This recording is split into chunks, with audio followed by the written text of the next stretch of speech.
It's the Real News Network. I'm Sharmini Pires coming to you from Baltimore. In the mid-1980s, General Motors Oshawa was the largest auto complex in North America, with 3 assembly plants turning out some 750,000 vehicles annually, while manufacturing its own axles, batteries, and radiators.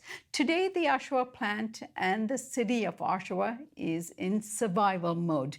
On to talk about what happened is Sam Gindin. Sam Gindin is the former assistant to the president of the Canadian Autoworkers Union. He is the co-author with Leo Panitch of the book, The Making of Global Capitalism, The Political Economy of American Empire. Good to have you here, Sam.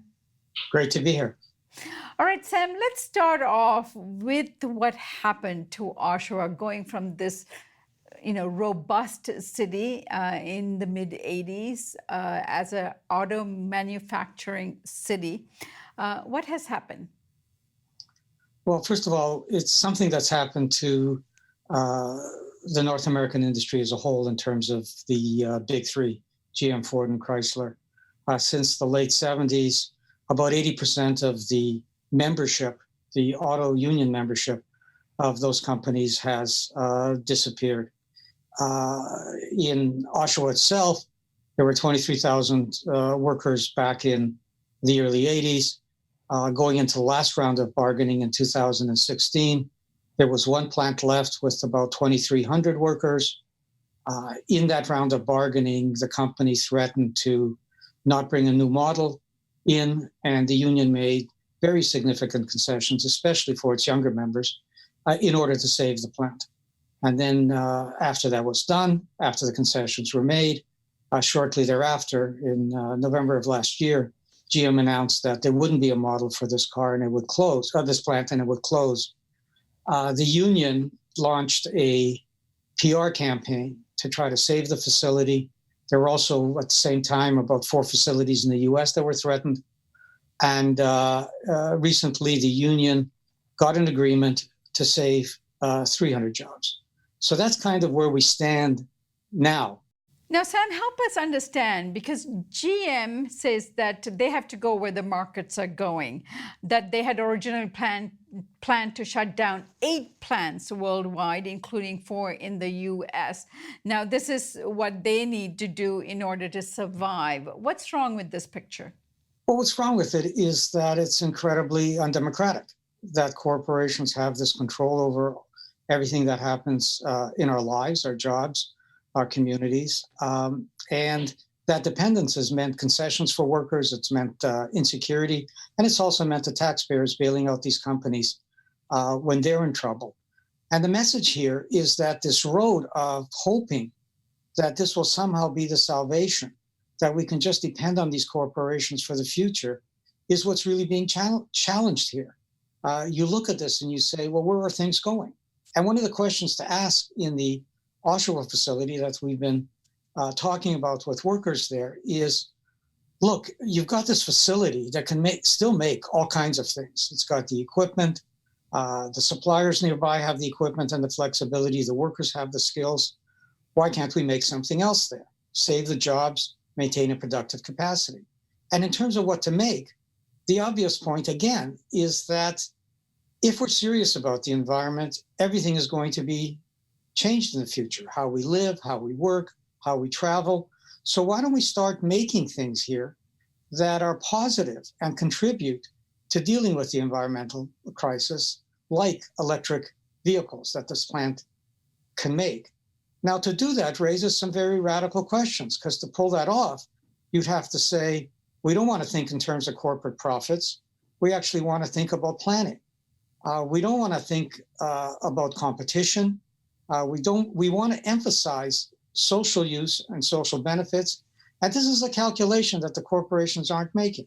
They're doing this in terms of their own interest. And that's the question of, can we change this? And can we use this as an example for this change? There's a lot of talk in both Canada and the United States about a Green Deal, but it's very abstract. When you promise workers that their facility might be closed, but they'll get a just transition, well, it's not very credible if the corporations control what happens. So we have to start thinking here about an alternative. And the alternative in this case is to put this under public ownership, perhaps under control of the municipality, have major investments, which would require the federal government, and actually start planning both for the environment and for maintaining a manufacturing capacity that can address the material needs that fixing the environment will require. All right, Sam, you said something very interesting earlier in that answer, and that is that the taxpayers have bailed out not only GM, Ford, a number of other companies in order to save jobs. And here we are, years later, back in the same situation of having having lost the very jobs that the taxpayers had bailed out the companies to save. Now, you're also saying something very interesting here, which is public ownership. Now, how much of these companies still owe the taxpayer? And then what does public ownership look like? Well, a few things there. I mean, I'd really, in terms of the bailout, when GM was in trouble, it got major bailouts from the United States and from Canada. It paid back some of that, but it still is short some $3.7 billion in Canada that it hasn't paid back. It also got massive concessions from the workers, so it wasn't just the taxpayers in general. But I'd argue beyond that, there's a question of democracy anyways. Even aside from the taxpayers and aside from concessions, the question comes down to why should the corporations have this right? And in the past, the argument was, well, they're delivering the goods. They make the profits. Their executives make these incredible salaries, hard to believe salaries. But in the end, we get jobs and the community develops. But now what we're seeing is, well, it doesn't work. The degree of inequality everywhere across the economy has increased so dramatically. And people are incredibly insecure, even when unemployment rates are low, because of the restructuring that's going on and because a lot of the jobs aren't great jobs. So the point of public ownership is an attempt to democratize this, to say that the public has a stake in this, the public has an interest in this. This seems to be the only way of actually trying to deal with this. But we have to make sure that the public ownership isn't the kind of public ownership that we've had before, where the government takes the risks, the workers have very little input, and in the end, they only try to fix the plant so they can privatize it again.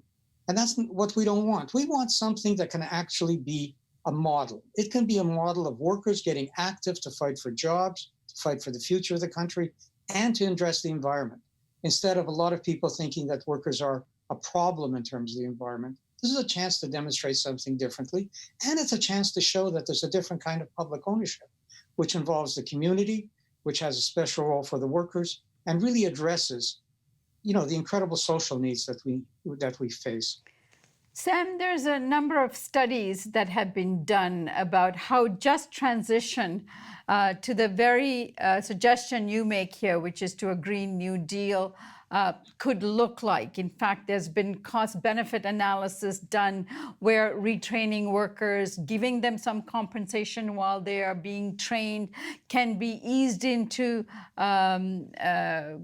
green jobs. Tell us a little bit about that, because I know the postal workers and other good people in Canada have been actively working on these plans. What do they actually look like? It's hard for some people to sort of, some of these concepts are abstract, and it's hard for us to envision what that could look like. Well, it's very hard for workers to envision a lot of this too. Because they don't see themselves as having the power to do this. The problem with, there's been some very creative things done on paper.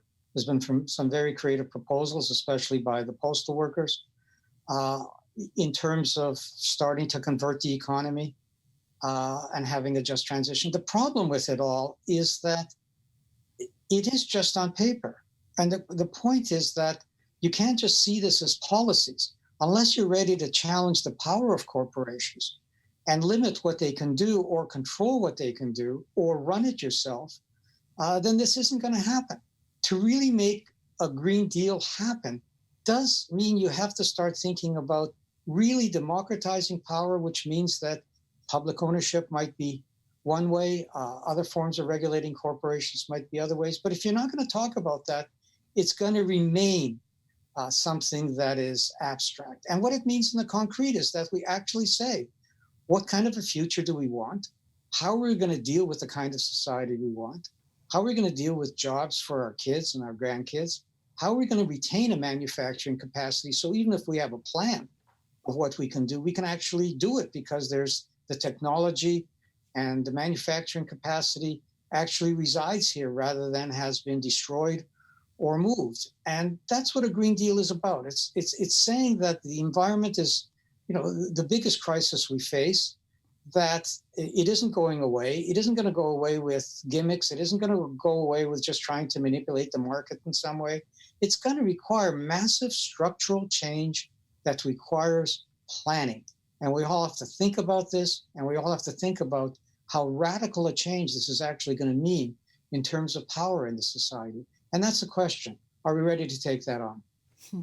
I've been speaking with Sam Gindin. He's a former assistant to the president of the Canadian Autoworkers Union. He's also the co-author of the book, along with Leo Panich. The book is titled The Making of Global Capitalism, The Political Economy of American Empire. Sam, I thank you so much for joining us today. And I want you to come back and keep telling us the story about what's happening to Oshawa and these few remaining workers and the fight back that's going on. I thank you so much for joining us today. Great. Thank you. And thank you for joining us on the Real News Network.